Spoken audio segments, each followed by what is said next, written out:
Iran, that is in the middle of one of the most violent unrests in recent times. At least 2,000 people have been reportedly killed, and these are the confirmed numbers. One doesn't really know what is the actual casualty on the ground. Now, in view of the ongoing developments in the country, Indian nationals are once again they have been advised to avoid travel to the country, as well as the External Affairs Ministry is now looking at evacuating Indian students and Indian residents in the country. And to give us a better perspective of what is happening on the ground there, I'm now joined by Zameer Abbas Jaffri. He's a professor at the Al Mustafa International University in Iran. Thank you, sir, for joining us on Times Now.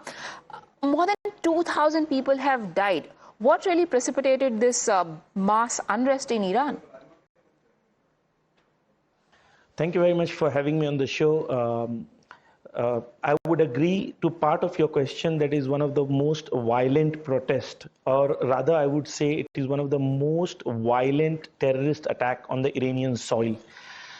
Initially, it started as an economic problem, and then it turned out to be a protest, which is a democratic right in a democracy, that people have the right to protest. And Ayatollah Khamenei himself said that everybody has the right to protest when there is an economic problem or any problem they face.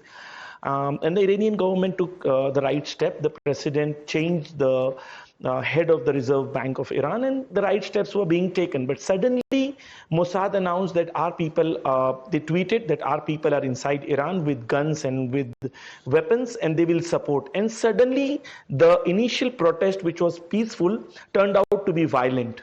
And it started in the last week of December, and in the start of January, it seemed that everything is settling down. But suddenly on 8th of January, there was a huge violence.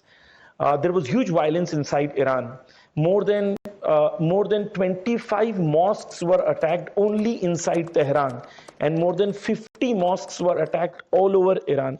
Definitely, when you're attacking a mosque, it has got no connection with economic policies or reform or protest. It's completely violent. A number of officials killed only inside Tehran on Thursday, that is 8th of January, were more than 40. So police officers, security officials were killed. Some of them, their bodies were chopped off into pieces.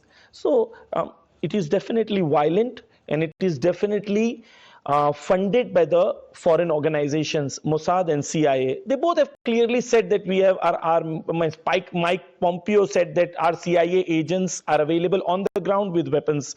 So it is very clear that a majority of the people who are killed, there is a girl, 3-year-old girl called Melina. She was killed by these terrorists, and there is a girl called 8 years old. There's 8 years old girl called Anila. They both were killed by terrorists. So it was violent protest, and it was escalated by the Mossad and CIA agencies.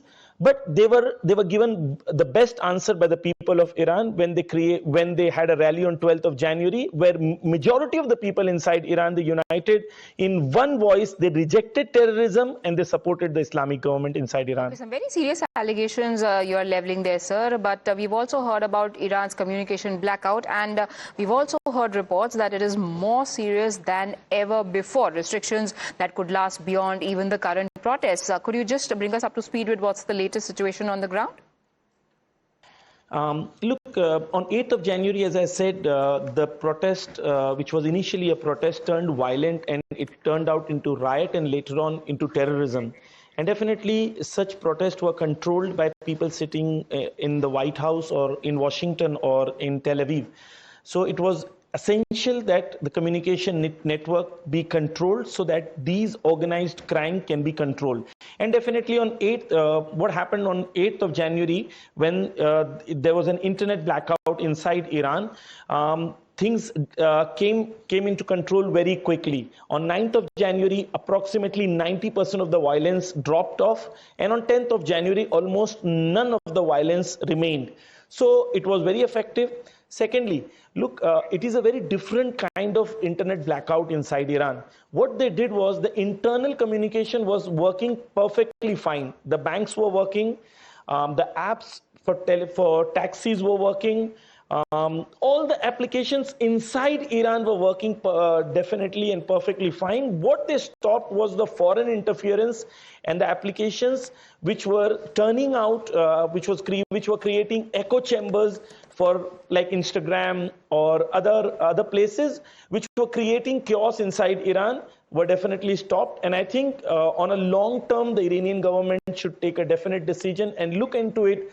And look into model of China and other models, how they stop foreign interference in social media. It is very important. We as Indians also, I think it's very important not to rely on Western apps for communication, because once the power is with them, they can misuse the power. It's a very, very long way to go, sir, for long-term solutions to be thought about, because there are very real and present imminent dangers that Iran is facing both domestically as well as internationally. But thank you, Professor, for joining us on the broadcast. That's all we could get for you viewers in this bulletin. Thank you for watching. Have a good night.